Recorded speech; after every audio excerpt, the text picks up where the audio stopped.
자, 둘 중에 시청자님께서는 어느 쪽에 더 끌리신가요? 예, 그래도 이쪽이 조금 더 유리할 것으로 보여집니다.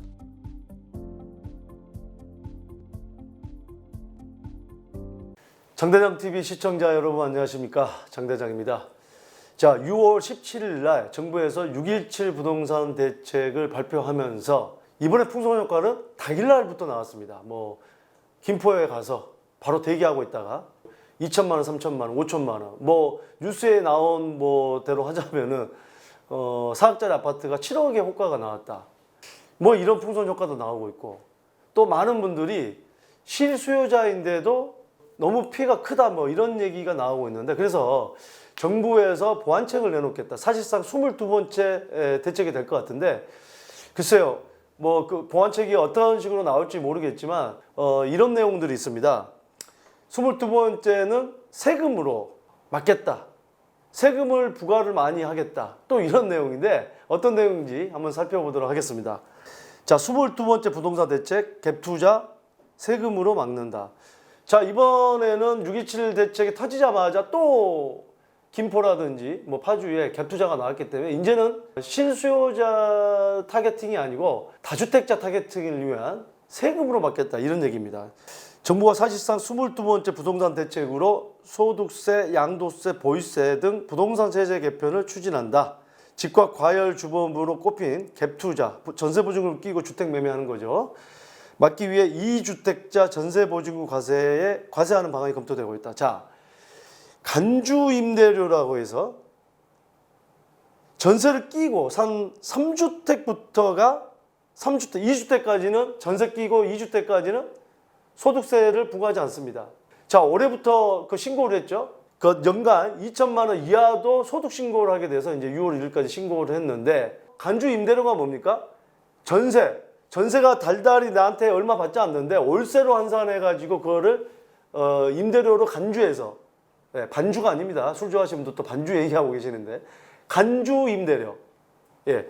그게 이제 3주택부터인데 아마 2주택부터 간주 임대료 소득세를 내게 만들겠다. 지금 이런 얘기입니다. 또 양도세 부과 시 실거주 조건을 강화한다. 계속 보겠습니다. 공시가격을 단계적으로 올려 보유세 부담은 더 높인다. 보유세라는 게 우리가 1년에 두 번에 나눠서 내는 재산세. 우리가 뭐 7월, 9월 이렇게 내죠. 재산세. 종부세는 12월 말에 내는 거죠. 종부세, 종합부동산세. 이 종합부동산세는 1주택은 기준시가로 해서 9억 이상, 그러니까 실거래가로 뭐 12억, 13억짜리 아파트 가지고 있는 사람, 2주택자는 두 개 합해서 이제 6억 이상. 그러니까 기준시가를 6억을 공제한 나머지를 구간별로 이렇게 하는 거고, 1주택은 9억을 제외한 나머지를 구간별로 하는 건데, 공시가격을 오르면 사실상 이 재산세나 종합부동산세는 공시가격 기준이죠. 지금 공시가격을 계속 올리고 있죠. 공시가격을 오르면 당연히 재산세든 종부세든 올라가는 거고, 양도세 부과 시 실거주 요건, 우리가 9억 이하는 비과세, 예전에는 2017년 8월 2일 이전에 취득한 것은 2년만 보유하면 9억 이하는 비과세, 1주택에 대해서는 비과세, 세금이 없습니다. 뭐 어떤 투자보다도 1주택자는 굉장한 메리트가 있는 게 비과세였고, 이걸 이제 2017년 8월 2일 이후에 취득한 것은 실거주 2년을 해야 9억 이하는 세금을 부과하지 않는 비과세가 되는 거고, 9억 원 초과, 이거는 이제 장기 보유 특별 공제. 9억 초과는 일반 과세를 한 다음에 추가로 해줍니다. 9억 초과는. 그게 장기 보유 특별 공제인데, 그게 이제 3년 차부터 뭐 12% 이렇게 해서 최대 10년 보유하면 80%까지 해줬죠. 24%부터 시작해서. 근데 이거를 10년 거주, 10년 보유.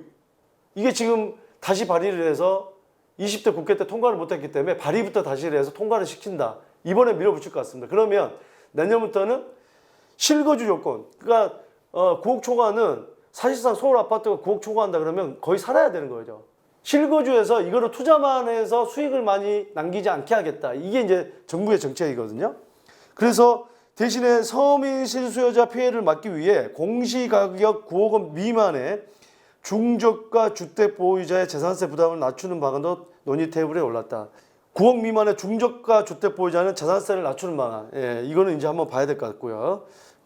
지금 이제 갭투자 현황이 서울이 2020년 1월이 48.4%, 강남이 1월이 57.5%였는데 5월 달에 서울이 52.4%로 늘었고 강남이 72.7%로 늘었다. 그래서 이 갭 투자를 세금으로 막겠다. 예, 하는 거죠. 이제 세법 개정안이 다음 달쯤에 발표될 예정이라고 하는데 한번 보겠습니다. 정부 관계자는 실거주 위주로 부동산 세제를 개편해 집값 과열을 부추기는 다주택자나 갭 투자의 세부 부담은 늘릴 계획이라고 말한다. 갭 투자를 막기 위해 3주택 이상에만 적용되는 전세보증금에 대한 과세 대상이 2주택자로 확대하는 방안이 검토된다. 조금 전에 말씀드렸죠. 자, 6.17 대책에서 갭 투자를 막기 위해 전세 대출 규제를 강화했지만 현금 부자를 막을 수 없다는 지적이 되기 됐다. 자, 무슨 얘기냐? 자, 6.27 대책에서 수도권 투기 과열 지구 내에 3억 원 초과 아파트를 사면 전세 대출을 해소하게 됩니다.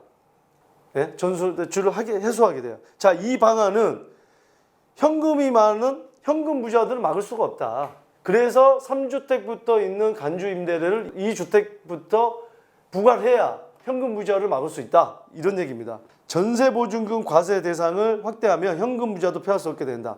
전세보증금에 소득세를 부과하면 그간 소득이 없던 다주택자, 주부 등은 건강보험료 부담까지 생길 수 있다. 소득이 많으면 당연히 건강보험료가 올라가기 때문에 돈은 있고 지금 당장 수입이 없는 분들한테 부담을 줘서 현금 부자들이 투자를 적게 하도록 만들겠다. 이게 이제 정부의 의도라는 거죠. 양도세를 부과할 때 실거주 효과는 더 엄격해질 전망이다.